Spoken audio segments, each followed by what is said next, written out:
Bon alors qui c'est ce docteur? Bon non, j'apporterai strictement aucune réponse à cette question.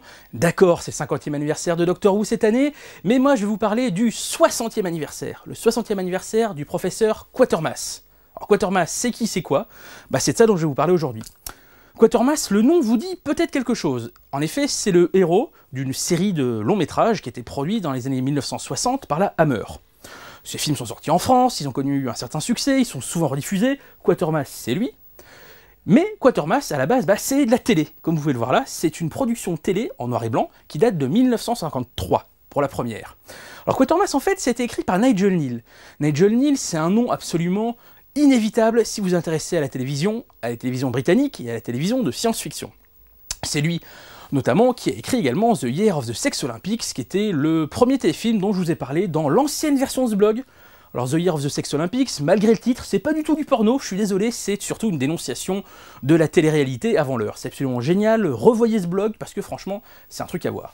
Alors Quatermass, c'est quand même son œuvre la plus célèbre, son personnage le plus célèbre. Professeur Quatermass est donc un scientifique qui, dans cette première aventure, The Quatermass Experiment, a lancé une fusée dans l'espace avec des astronautes à leur bord. Sauf que quand les astronautes reviennent, ils sont perturbés, ils sont carrément infectés par un espèce de virus mutant, en fait, par une forme de vie extraterrestre, et ils vont se transformer et ravager Londres. Alors, comme vous pouvez le voir, c'est en noir et blanc, c'était tourné dans les conditions du direct, comme c'était le cas souvent à la télévision britannique à l'époque, et il manque carrément 4 des 6 épisodes, on n'a plus que les 2 premières parties qui ont survécu. Mais il n'y a pas que ça à voir quand même dans Quatermass, il y a la première mini-série, Quatermass Experiment, qui est bien. Mais il y a surtout la deuxième, Quatermass 2. Là, c'est le chef-d'œuvre absolu. Quatermass 2, ça n'est plus des astronautes qui vont dans l'espace, c'est carrément la Terre qui est déjà plus ou moins envahie par des formes extraterrestres, par un complot. C'est quasiment les envahisseurs avant l'heure. Ensuite, il y aura Quatermass and the Pit. Quatermass et le fossé, le trou. Et là, c'est non pas les extraterrestres qui arrivent sur Terre, c'est pas les extraterrestres qui sont déjà là, c'est les extraterrestres qui étaient déjà là il y a des millions d'années. Et oui, c'est carrément ça, on se rend compte dans les fouilles archéologiques que les extraterrestres étaient déjà sur Terre il y a des millions d'années. Ça, c'est les 3 mini-séries qu'a écrit Nigel Kneale pour le personnage dans les années 50. Les 3 ont eu du succès, les 3 ont été adaptés donc pour le cinéma. Et il y en a une 4e qu'il a fait non pas pour la BBC, parce qu'il s'est fâché avec eux, mais qu'il a fait dans les années 70 pour ITV, le réseau privé, The Quatermass Conclusion, il y a différents titres, et qui est simultanément la version télé et dans son montage court, une version cinéma. Honnêtement, c'est un peu moins bien. C'est en couleur, on perd un peu le charme de la version noir et blanc. Et il faut dire qu'il y a un autre problème avec les versions télé de Quatermass, l'un des rares problèmes de ce chef-d'œuvre de la télévision, c'est que Quatermass est systématiquement interprété par un acteur différent. Ils n'ont jamais pu avoir 2 fois de suite le même acteur. Ça, c'est un peu dommage quand même pour la continuité. Mais sinon, quand même, c'est absolument prodigieux quand on pense un peu que ça a été fait dans des conditions du direct pour les 3. Ils réussissent à intégrer quand même des séquences d'effets spéciaux, bon, qui étaient tournées à l'avance, mais ils les intègrent quand même. On a des décors de maisons en ruine, on a des fusées, on a des astronautes, on a des extraterrestres. Ça, c'est grâce à Rudolph Cartier, le réalisateur de cette série, qui a vraiment fait des prodiges. On a un générique, une musique de générique qui est absolument géniale. C'est pas une musique originale, ils ont utilisé un morceau classique, un extrait des Planètes de Holst, mais ça donne une ambiance de fin du monde absolument prodigieuse à ça.